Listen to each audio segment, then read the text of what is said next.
जय माता की दोस्तों। बहुत सी बातें मुझे इस समाज को बोलनी थी, इसलिए आज मैं आपके सामने आया हूँ। मेरा मुद्दा है आज का पारिवारिक मामलों में संस्कारों की अंत्येष्टि। जिस तरह के कानून आज देश में बन चुके हैं या बना दिए गए हैं, वो हमारी सभ्यता, संस्कृति, संस्कार और परंपराओं को कहीं ना कहीं तबाह कर रहे हैं। कुछ दिनों से अखबारों में हम रोज देख रहे हैं कि नई से नई खबरें आ रही है। दौसा की भी एक खबर चली थी, उसमें भी एक पिता को दोषी बताया गया, वरन उसने जो किया उसकी सजा उसे कानून देगा। लेकिन देश में बने हुए कानून महिलाओं को, स्त्रियों को ऐसी आज़ादी देते हैं कि वो संस्कारों को दाह संस्कार कर जाते हैं। इस देश में कानून द्वारा ये कहा गया है कि बाप की संपत्ति पे बेटी का हक होगा, लेकिन बेटी के ऊपर बाप का कोई हक है, इसके लिए कहीं कोई नियम और कानून नहीं है। 18 साल तक बेटी अपने बाप के घर रहती है, अपने भाई के साथ रहती है और इस घर को धर्मशाला या अनाथ आश्रम समझ के रहती है। 18 साल होने के बाद बेटी आज़ाद है। इस कानून की तरफ से, संविधान की तरफ से वो चाहे जिसके साथ रह सकती है, अपने घर वालों की सर की पगड़ी को उछाल के उनकी इज्जत को तार तार करके भी जा सकती है, पर इस और किसी का भी ध्यान बिल्कुल भी नहीं है। उसके बाद ही 2 केस आए लगातार, महुआ से और बांदीकुई से। दोनों ही मामलों के अंदर कहीं ना कहीं अगर जांच की जाए तो देखा जाएगा कि कहीं ना कहीं पुरुष आज प्रताड़ित है महिलाओं से। जो पुरुष सुबह उठ के दिन भर अपने बाजार के काम करता है, अपनी नौकरी करता है, अपने बॉस की सुनता है, उसे 2 पल का चैन घर में नहीं मिले तो उसकी जिंदगी बोझिल होने लगती है और आखिरकार वो गलत कदम उठाने पर मजबूर हो जाता है और उठा भी लेते हैं। ये सब आप सब जानते हैं।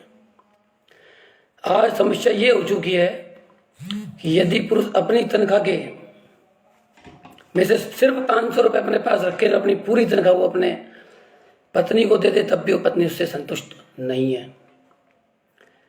लेकिन हमारा समाज जागृत नहीं है। इसकी वजह से आज कई माँओं की कोखें उजड़ रही हैं। इस और किसी का भी ध्यान बिल्कुल भी नहीं जा रहा। अभी महिला दिवस वो बहुत जोर शोर से बनाया गया था, जबकि मेरा मानना ये है कि दीवारें पुती हुई है मर्दाना कमजोरी के इलाज के लिए, और समाज बोलता है कि औरतें कमजोर है।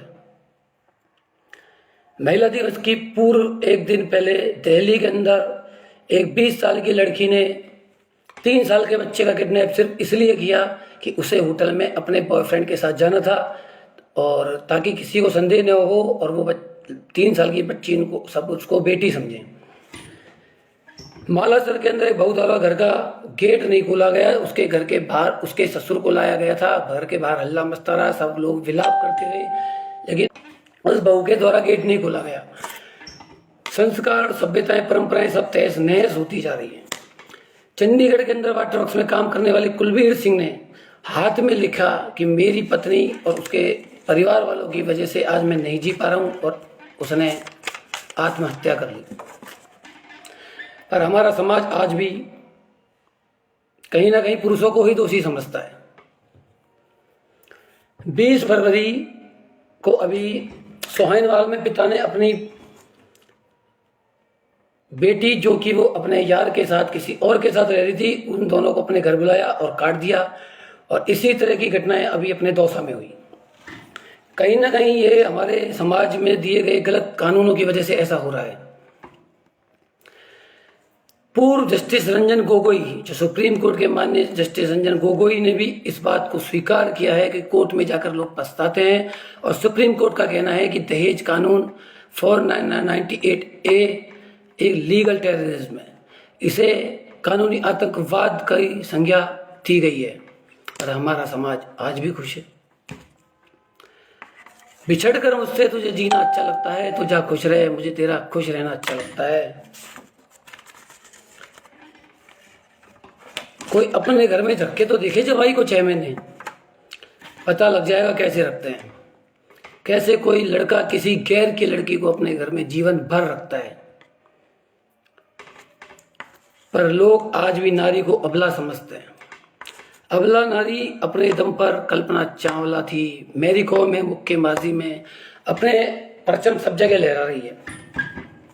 और जब स्त्री पुरुष जब समान है, बराबर हैं, जब समानता का अधिकार दिया गया है, तो फिर पुरुषों के लिए कानून क्यों नहीं। स्त्री यदि उसी की अपने घर में नहीं बन रही है, वो अपने घर में परेशान है, दुखी है, तो वो इस घर को त्याग के जा सकती है, अपना जीवन यापन कर सकती है। पर नहीं, उसे अपने ससुराल वालों के ऊपर झूठे मुकदमे दर्ज करके उन्हें परेशान करना होता है। जब नारी आज सक्षम है, मैंने जैसे कि अभी आपको बताया कि दीवारें पुती हुई है मर्दाना कमजोरी के इलाज के लिए, फिर भी लोग कहते हैं कि औरत कमजोर है। आज भी यदि समाज नहीं जगा तो वो दिन दूर नहीं जब हर कुनबे से लाशें बाहर आया करेंगी। एटा के महावीरगंज में एक 65 साल की वृद्धा को उसकी बहू ने डंडों से मारा, छत पे ले जाकर के घसीटा, उससे भी उसका मन नहीं भरा तो उसने उसके ऊपर भरी सर्दी के अंदर ठंडा पानी बार बार डाला। इस सबको उसका एक पड़ोसी देखता रहा। आखिर उसकी गिरफ्तारी हुई। लेकिन नारी सशक्तिकरण के नाम पे नारी को स्वच्छंदता देना ये बहुत बड़ी गलती है। आज शादी अब संस्कार नहीं होकर के अंतिम संस्कार हो चुका है। शादी को लोग अंतिम संस्कार के रूप में देख रहे हैं। हर घर के अंदर कुछ न कुछ किसी न किसी तरह की समस्याएं चल रही हैं। उस समस्या को घर में या शादी में उपस्थित लोगों द्वारा या लगन के टाइम दोनों पक्ष में बैठे हुए लोगों के द्वारा, समाज के द्वारा सुलझाया जाए तो ज़्यादा बेटर होगा, बजाय कोर्ट के। कोर्ट में न्याय नहीं मिलता। इस बात को सिर्फ खुद पूर्व जस्टिस इस बात को बोलते हैं। शत्रुघ्न सिन्हा ने भी इस बात को बोला है कि एक सफल आदमी के पतन के पीछे एक महिला का हाथ होता है। जी हाँ, ये मैंने नहीं कहा, शत्रुघ्न सिन्हा ने इस बात को बोला है। अभी 2-3 दिन पहले बीजेपी सांसद सोनल जी ने पुरुष दिवस बनाने की भी मांग की थी। आज पुरुष सुबह उठता है, दिन भर अपने परिवार को ध्यान में रखते हुए सब कुछ करता है और उसे घर में भी अपनी शांति नहीं मिले तो वो क्या करे। महिलाओं द्वारा कई तरह की धमकियां उसे दी जाती है, मैं घर का काम नहीं करूंगी। भाई, काम पुरुष का पुरुष करेगा, स्त्री का स्त्री करेगी। यदि इस तरह यदि वो नहीं कर सकते तो घर जरूर नहीं चलेगा। और मेरे हिसाब से सबको, उन दोनों को अलग हो जाना चाहिए। भिलाई के अंदर बहू से परेशान 70 वर्षीय मदन मोहन सौदिया ने इस बात को गुहार लगाई है कि वो अपने बेटे की पत्नी से बहुत ज्यादा व्यथित है, प्रताड़ित है, परेशान है और उन्होंने इच्छा मृत्यु की मांग की है। पर हमारा देश आज भी नारी को अबला मानता है। नारी अपने दम पे किसी भी स्तर पर जा सकती है। पुरुष प्रधान देश के अंदर कभी भी पुरुष ने अपने आप को ब्रह्मा विष्णु शिव जी का रूप नहीं माना। जी हाँ, मैं आपको एक बार फिर बताना चाहता हूँ कि पुरुष प्रधान देश के अंदर पुरुष ने कभी भी अपने आप को भगवान का रूप नहीं दिया। लेकिन आज हमारे देश में मानसिकता कर दी गई है कि नारी को दुर्गा का, भवानी का, शक्ति का रूप दिया गया है। जी हाँ, किस तरह से आदि शक्ति तो सिर्फ और सिर्फ जगतजननी माँ भवानी है। इंसानी रूपी महिला को इस तरह से पेश करना इस समाज की बहुत बड़ी बेवकूफ़ी है। मैं किसी भी स्त्री का अपमान नहीं करता हूँ। मैं मेरी माँ का सम्मान करता हूँ, बहन का सम्मान करता हूँ, अपनी बेटी की को प्यार करता हूँ, सभी नारियों का सम्मान करता हूँ। लेकिन दुष्ट स्त्री का किसी भी तरीके से मैं सम्मान करने का नहीं पक्ष में हूँ। अब स्त्रियों के सम्मान में मैं भी कुछ लाइनें बोलना चाहता हूँ। अभी कल ही महिला दिवस बना है। अपना वजूद निभाकर, अपना वजूद बुलाकर न जाने कितने रिश्तों को निभाती है। अपने वजूद को बुलाकर न जाने कितने रिश्तों को निभाती है। प्रणाम है उस महिला को जो घर को घर बनाती है।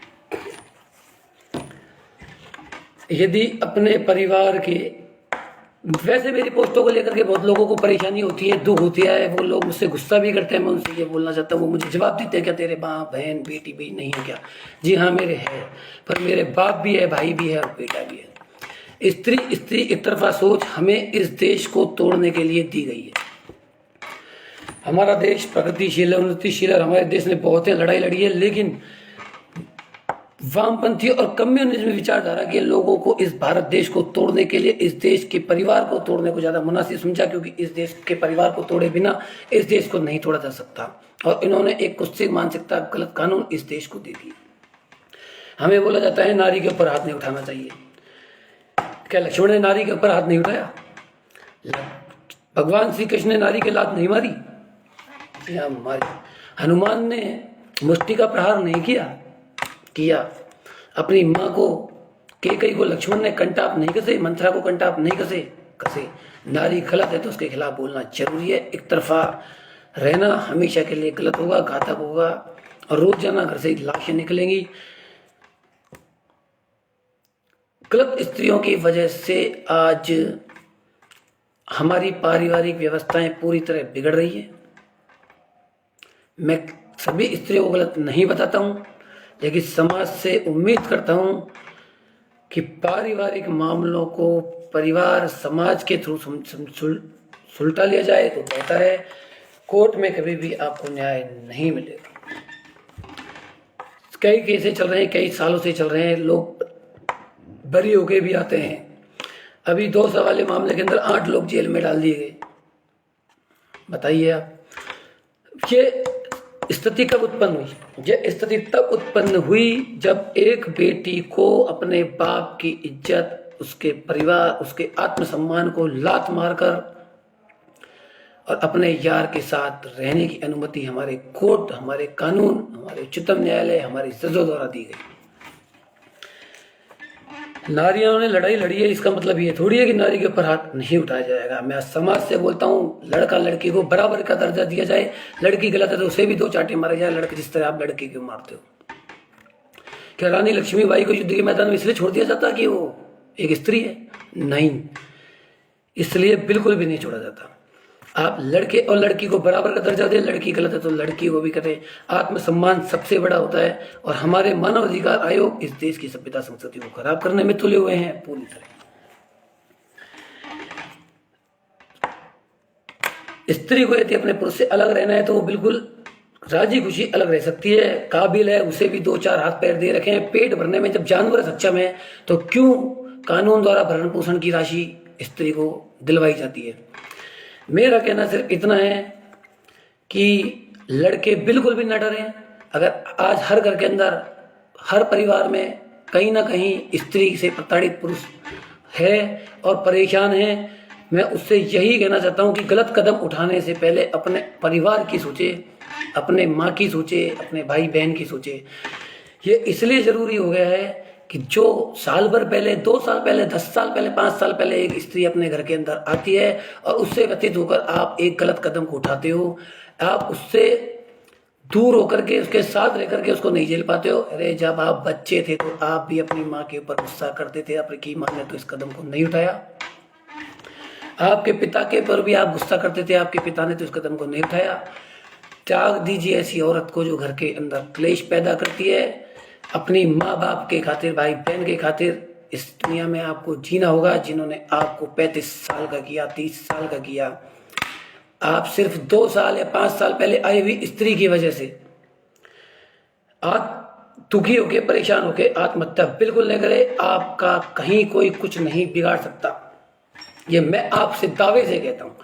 आप कानून और पुलिस की डर की वजह से गलत कदम उठाने की बिल्कुल भी ना सोचें। आपके ऊपर ज्यादा से ज्यादा केस होगा 498A का, CRPC 125 का, DV 2005 का। बिल्कुल भी घबराने की जरूरत नहीं है। डैनी झालानी आपके साथ खड़ा है और हमेशा खड़ा रहेगा। मैं सिर्फ सलाह नहीं दे रहा हूँ, मैं आपका साथ भी दूंगा। भाई ज्यादा से ज्यादा आपको वकील करना पड़ेगा। 35,000 से 50,000 रुपये में आपका वकील हो जाएगा। ससुराल आप वैसे भी साल में 2-5 बार जा रहे हैं तो केस लड़ने के लिए भी आप अपनी तारीख पे जा सकते हैं। लेकिन गलत कदम उठाने से पहले अपनी माँ की सोचे, जिस माँ ने आपको 30 साल पाला, जिस माँ के ऊपर आप गुस्सा कर रहे थे और आप गलत कदम उठा लेते हो। आज बेहतर होगा आप इस स्त्री से दूर हो जाएं जिसकी वजह से आप इस कदम को उठाने के लिए मजबूर होते हैं। वैसे बहुत सी बातें हैं मेरे पास कहने के लिए, लेकिन मैं सिर्फ इस सोशल मंच पर इस बात को नहीं बोल सकता। मैं साथ दूंगा उस प्रताड़ित पुरुष का, लेकिन गलत कदम उठाने से पहले अपने दोस्तों से भी बोले और इस बात को बिल्कुल भी नहीं सोचे कि मेरे लिए समाज क्या कहेगा, मेरे पड़ोसी क्या कहेंगे, मेरे परिवारजन क्या कहेंगे। मैं फिर भी बार बार आपसे इस बात को बोल रहा हूँ कि दीवारें पुती हुई है मर्दाना कमजोरी के इलाज के लिए। लोग कहते हैं कि औरत महिला कमजोर है। और भी मुद्दे मेरे पास हैं, लेकिन समय समय पर मैं आपके सामने आता रहूँगा। बस सिर्फ इतना सा कहना चाहता हूँ कि जो महिलाएं सिर्फ अपने पुरुष को, अपने पति को अपने पैरों के नीचे रोक देना चाहती हैं, उसे दुखी कर देना चाहती हैं, वो महिला अंत में जाके खुद पछताती हैं। आज समय ये आ चुका है कि वो बार बार धमकियां देती हैं। लोग सुसाइड राजी खुशी नहीं करते। यदि डीजे बज रहा है, आप खाना खा रहे हो, आपको सब कुछ है, सब कुछ सुविधाएं, आप क्यों आत्महत्या करोगे? बिल्कुल नहीं करोगे। लेकिन इंसान बोझिल हो जाता है, उसको एक एक पल सांस लेना भारी हो जाता है, क्योंकि लड़की द्वारा, लड़की के ससुराल द्वारा लड़के को टॉर्चर किया जाता है, उसे फोन करके प्रताड़ित किया जाता है, उसे पुलिस की धमकी दी जाती है। जहां तक कि मैंने मामलों में देखा है, मैं उस मामले का नाम नहीं लेना चाहता, कि वो लड़की, जो व्यक्ति इस दुनिया से चले गया, उसकी पत्नी थाने में 3 बार गई, उसके अंदर उसके पति को डराया धमकाया गया, लेकिन कहीं उस थाने के अंदर एक पुलिस के वाले के अलावा बाकी सभी पुलिस वालों ने आपसे समझौता करा के उनको घर भेजा। उस स्त्री ने 2 बार मोहल्ले में पतंगड़ इकट्ठा किया, पूरे मोहल्ले के बीच में, सभी आने जाने वालों के बीच में अपने ससुराल जनों की बदनामी की। इस चीज को पुरुष नहीं झेल पाया। हाँ, और ससुराल पक्ष द्वारा ये कहा जाता है कि आप अगर परेशान हैं तो आप आत्महत्या कर लीजिए। मैं इतना तक आपसे बहुत बड़ी बात बोलना चाहता हूं कि कई पत्नियों द्वारा, उसके परिवार द्वारा, राज्य लेवल के मंत्रियों तक से अप्रोच लगा करके लड़कों पक्ष को परेशान किया गया है। कई मामलों के अंदर जो राज्य मंत्री पद पे बैठे हुए लोग हैं, उनकी धमकी दे करके भी टॉर्चर किया गया पुरुष को, और पुरुष इस हद तक पहुंच गया, बहुत परेशान हो गया और आखिर उसने अपने परिवार को छोड़ने का निर्णय लिया। मैं सभी प्रशासन के लोगों से निवेदन करता हूं, सभी और समाज लोगों से निवेदन करता हूं कि हर मामले की निष्पक्ष जांच की जाए, और जहां पे लड़का रहता है उसके अड़ोस पड़ोस, परिवारजन और समाज लोगों से उसकी सब बात को पूछी जाए। और कुत्सित मानसिकता की महिला और उनके पिताओं से इतना कहना चाहता हूं कि यदि आप अपनी निर्लज्ज बेटी की वजह से उसका साथ देते हैं तो आप उसका घर नहीं उजाड़ रहे। यदि आपकी बेटी किसी और से, अपनी मोहब्बत से, अपने यार से, अपने आशिक से शादी करना चाहती है तो उसकी शादी उससे ही करें। जबरदस्ती करके आप समाज में उसकी शादी दूसरी जगह ना करें, क्योंकि वो लड़का परेशानी पाता है और आखिर उसे मौत को गले लगाना पड़ता है। अतः आप अपनी बेटी को की शादी उसी लड़के से करें जिससे वो करना चाहती है, ताकि किसी बेकसूर लड़के को और उसके परिवार को उसका दर्द ना भोगना पड़े। जय माता की दोस्तों, और अन्य मुद्दों पे मैं फिर आपसे मुलाकात करता रहूँगा। और ये जो मेरा बैकग्राउंड आपको दिख रहा है, मैंने सिर्फ इसलिए लगाया है कि मेरा साथ मैं और सिर्फ मैं दूंगा, इसलिए मेरे पीछे सिर्फ और सिर्फ मैं हूँ और मैं हूँ, और आपके पीछे भी मैं रहूँगा। बिल्कुल डरने की जरूरत नहीं है। पुलिस से, कानून के भय से डर कर और समाज की वजह से, एक शर्मी की वजह से डरकर आत्महत्या की कोशिश ना करें। जय हिंद, जय भारत, वंदे मातरम, जय माता की मातेश्वरी आप सबको आशीर्वाद दे।